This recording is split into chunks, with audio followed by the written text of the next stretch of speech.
What's good, y'all, and welcome to my review for the final episode, at least for this batch, of JoJo's Bizarre Adventure Stone Ocean, episode 12. And bro, yo, this episode was a fucking banger, man. They ended this batch of episodes strong, David Productions, man. And man, we got it. It was good to see Dio's return, man. It was good to hear Patrick once again as Dio. But yeah, man, let's just jump right in. So we start off right where we left off last week with Jolene and Father Pucci finally having their kind of Stone Ocean versus Pale Snake. They finally meet. And of course, the dude instantly goes for the switch to trigger the alarm. And Jolene starts begging and pleading with the father to not pull the alarm and just give her a minute to go to the courtyard and she'll be right back, yada yada yada.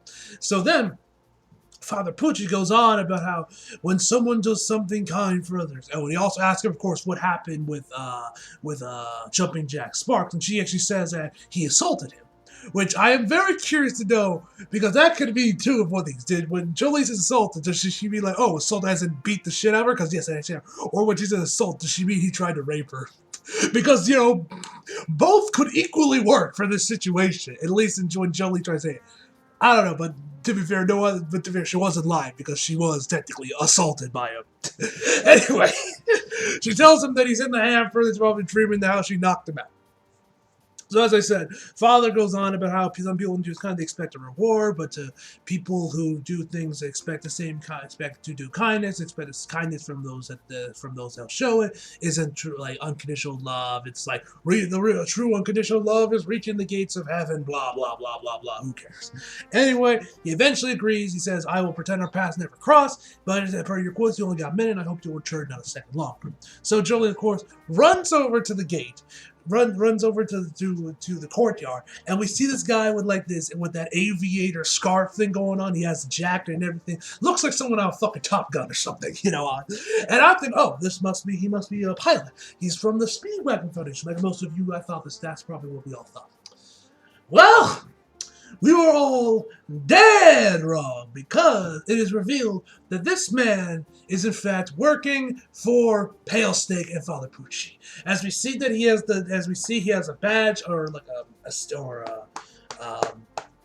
I'm forgetting what a patch. I was trying to think of the word. A patch that shows that he is with the Green Dolphin police force or whatever. And then this motherfucker shoots her twice in the stomach, and Jolene, we think, is dead. Hell of a way to start up your episode. And then we get the OP. But this wasn't any ordinary OP. Oh, no, ladies and gentlemen. This was the OP with sound effects. Oh, you have no idea how good it is to hear a JoJo OP again once with sound effects. Because unless this somehow happened with Part 4 and Part 5, and just Toonami didn't air those OPs, because you guys know I watched Part 4 and Part 5 or even Part 3 as well, but I knew if Part 3 had the sound effects OPs. At least I think I did. I'm pretty sure it did. Anyway, have the sound effects OPs was with Part 3 when we still had the CG OPs. Ever since Part 4, when they went to normal anime OPs, we haven't, as far as I know, gotten any sound effects OPs. So to finally see the sound effects OPs make their triumphant return for Part 6 made me a very happy man. I was grinning from ear to ear, hearing all the little sound effects they have for the different sequences, man. It was so awesome. And man, it just elevates the OP. That's where I gotta agree with Mother's Big when he says sound effects OPs, or sound effects make any OP far superior. I don't remember what video he mentioned that, but that was from years ago, but yeah, I agree with him. Because it really does, man. It's just, it elevates the OP so much once we started to get those sound effects. Kind of hoping that's what I kind of wish they just use the sound effects OP for all the episodes, but I guess they want to make the last episode special. But either way, guys, once we get back, we see the return of a very familiar face. So we get some narration from Father, where we find out that back when he was like 16, he met someone in Egypt. Our good old pal, Kono Dilda! Yes, ladies and gentlemen, Dio finally made his return, and man, of course, Patrick came back to reprise his role, and man, so good to hear Dio again, man. I know I mentioned the opening, but it feels good to hear DC, not only to see Dio once again, but just to hear Patrick's amazing voice once again as Dio. He was perfect for the role, man. I'm just so happy to hear one last time, man. Although we might see more of Dio, given the ending of this episode, we might see more of Dio, which I am all for. I'm all for hearing more of Patrick. But yeah, and also, one thing I found kind of odd during this part is that we find out that apparently that the wording that the wording this man uses was, I found quite odd. For one, he says that him and Dio shared a very close relationship, and that he also called him beautiful. Rocky, are you trying to tell me that Dio was fucking a 16-year-old during Stardust Crusaders? I mean, goddamn, fam! I didn't know Dio was into that shit. From what we see, he was only into women. I don't know, man. I don't know. I could be looking way too into this. I probably am, but I just found that kind of strange. To be fair, it's JoJo. You could probably make anything gay in the show. But anyway, all that aside, he mentions that about this book, and it's like about to try to get to heaven. And Dio say, "I will do whatever it has to get to heaven," which I'm like, I don't know. Maybe after the roll, you probably went to hell, my friend. After Jotaro went through you and Stardust Crusades with me. I don't know. Maybe he did go to heaven. I don't know. I don't know. Maybe he went to heaven because he could make birth to Giorno. I don't fucking know. But regardless of such, man. He mentions like see him again later, sometime in Egypt, and he'll show him the book. Well, he never got to see a book because Jotaro burned it. Which I know. I'm pretty sure I mentioned this again when we saw part 3. When Polnareff showed up in part 5, and they showed some flashbacks from part 3, but in part 5's art style. It's so weird seeing part 3 Jotaro in part 6 art, because he's not as big as he was before. His face looks a little bit different. It's just kind of weird, just seeing, character that you're used to seeing one way from part 3, and then you just see it again, but in a different art style. It's weird. It's the kind of same thing whenever I would see like Naruto characters back from like part 1 in Shippuden, but they were drawn in the Boruto art style. It looked kind of weird, man. But yeah, so we got to see more of Jotaro. He burned the book, and because of that, my father always wanted to get his memory disc so he could see what was in the book before Jotaro burned it. And of course, now he has it. So after that, then we get back to the guard that has Jolene at gunpoint, and he's like, what were my orders again? Oh yeah, that's right. I'm supposed to kill Jolene Cujo, but I can't remember who gave me these orders. And so eventually, as he's trying to figure out who gave him these orders, we find out, it starts raining fucking frogs. Yes, ladies and gentlemen, you heard me right. It starts raining fucking frogs. Only in JoJo will this happen. Now, apparently, this actually happened. I haven't Googled this shit myself to know for certain, but apparently, back in, I think the JoJo narrator, which was good to hear him again, that during the 1800s, 1880s, so the fucking 70s or something, there was over 50 counts of fucking fish, frogs, and fucking, I think they mentioned some other animals straight up falling from the fucking sky. Chicken Littling, this motherfucker. The sky is falling.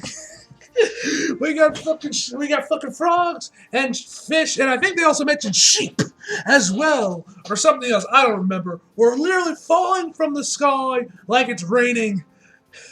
How is this even possible? I do not know. But whatever, we'll go with it. It's JoJo. And apparently reality as well, in Florida. Because of course this happened only in Florida.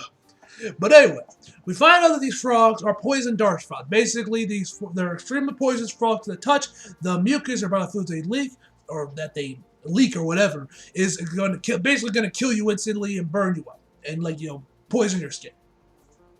And then we also find out that apparently these were also used for poison darts. They're like fluids or whatever used for poison darts. I'm assuming similar to the poison darts used in Assassin's Creed 4, if I had to compare it to something. So yeah, while that's going on, so while it's fucking raining frogs, this dude's freaking out. He's firing his gun wildly, trying to get these goddamn things. And then, one of the frogs actually hits Father's head, making him drop his key card as it continues to fall, as it continues to to rain frogs. He's like, oh, what are these? And that's when he realizes they're poison dart frogs. Then after that, so as it's raining frogs, this man, then he starts counting prime numbers. Yes, as you heard that, he starts counting prime numbers. I swear to God, this had to have been the inspiration for Ishida to do the whole What's 1,000 minus 7 shit? This has to be the origins of 1,000 minus 7. I refuse to believe it is not. This has to be it. It is too similar for it not to have been some sort of, for it to not be some sort of, somewhat connected. But anyway, as this man's counting prime numbers, you have a fucking pale snake working overtime, fucking punching all these fucking frogs, and then as he's counting, this man's like, "Damn it, these frogs are all over my $800 pants," and I'm like, bro. Where are you shopping at? Fucking Gucci? Where the fuck can you even go to buy $800 pants? And why are pants $800? What are these pants made out of? Are they made out of the fucking shit of a unicorn? Why are they so fucking... What are they made out of fucking snake skin? The silk of that goat from the king's man? What possible fabric could warrant such a price tag? That is what I would like to know.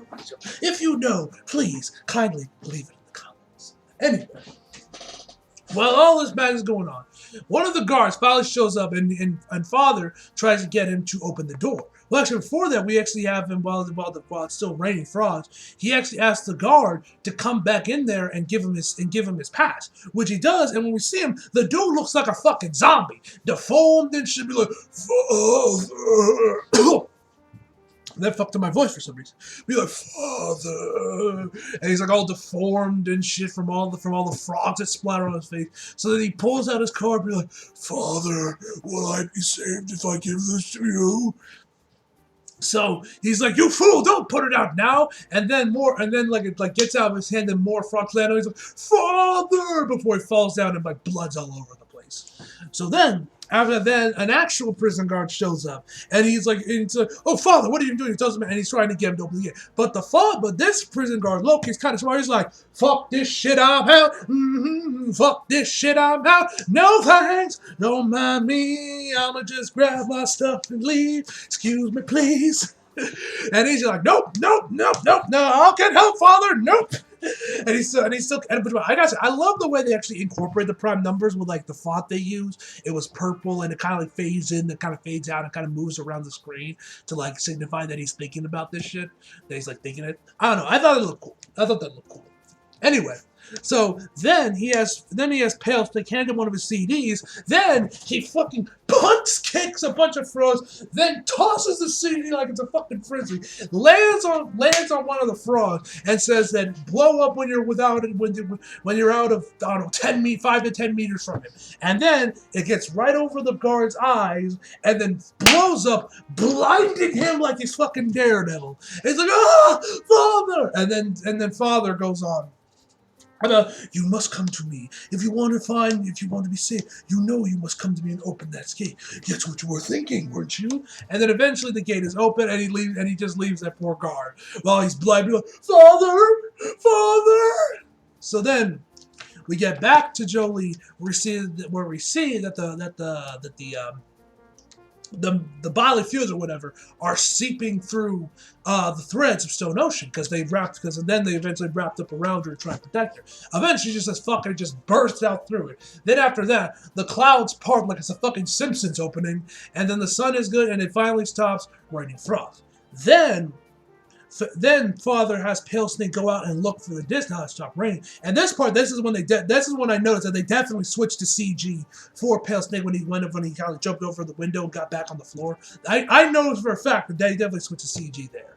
I was kind of iffy on that one time, but this time it was obvious that they definitely switched over to CG for this one particular moment. Anyway, he has to look around for the disc. He eventually finds it, and then Joe's like, "Thanks a lot." And then she uses her threat to grab the CD and then just thrusts it into the air. And then Pale Snake is about to go in for the kill for her, but then we see who the Speedwagon Foundation sent to grab the CD. A fucking pigeon. This pigeon had this guard thing wrapped around its ankle that managed to lock the CD in place once someone put it in the air, and then the pigeon starts flying away. Fly! Be free! Go back to the Speedwagon Foundation, give JoJo back the CD. So then, that's when Pale Snake grabs the guard's gun and fires it at the pigeon, but it's empty. The man used all the bullets he had. So after all that, Pale Snake is like, "This isn't over. Even without the memory that your father will never know who you are. Now die, insolent brat!" But then when he goes for another punch, that's when more guards or prisoners or whoever start to show up. So that's when Pale Snake finally takes his leave.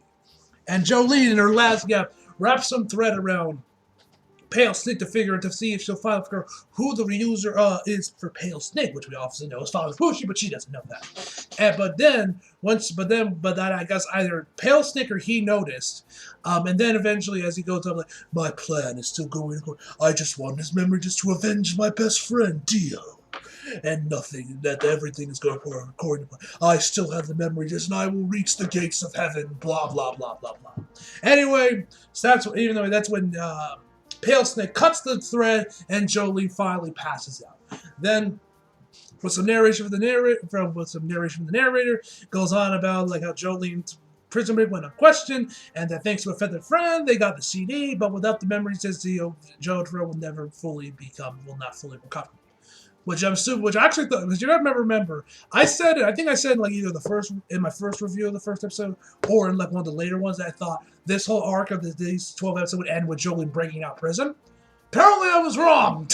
I mean, she made prison breaks, but she didn't break out of prison just yet. Maybe in the next batch, that's when they'll finally leave the prison.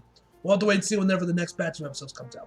Anyway, after the credits, we get a post-credits scene where Father is meeting up with this guy, and he hands him this bone. Doesn't tell what the bone is, but we find out that actually this bone belonged to Dio. So could this mean that we are going to be seeing more Dio, and maybe Father is going to try and revive Dio?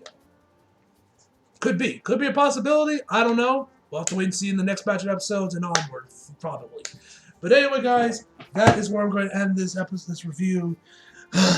Feels good to be able to finish this batch of episodes. I honestly am hoping that part 6 is the only time we'll have to do multiple reviews like this for multiple episodes coming out once rather than doing, because I much rather would do this week to week. You know, I prefer that format so that I'm always energized. I always come energy rather than, well, honestly, because like through this last batch of episodes, I've been like, ugh, I just want to be this done with this, but I still got 4 episodes. I got 5 episodes still I got to review and everything, but yeah. Finally made it through the end. Looking forward to when the next batch of episodes comes out, and hopefully when Steel Ball Run gets animated, it's back to a weekly format. Or maybe Netflix will keep that one too. We'll have to wait and see. Anyway, guys, overall, I'm going to give this episode a 10 out of fucking 10, ladies and gentlemen. So anyway, hope you guys enjoyed the video. If you like it, if you did, subscribe if you're new. Follow me on Instagram and Twitter if you feel like it. Links down in the description box below. And as always, come back for more. See you guys next time.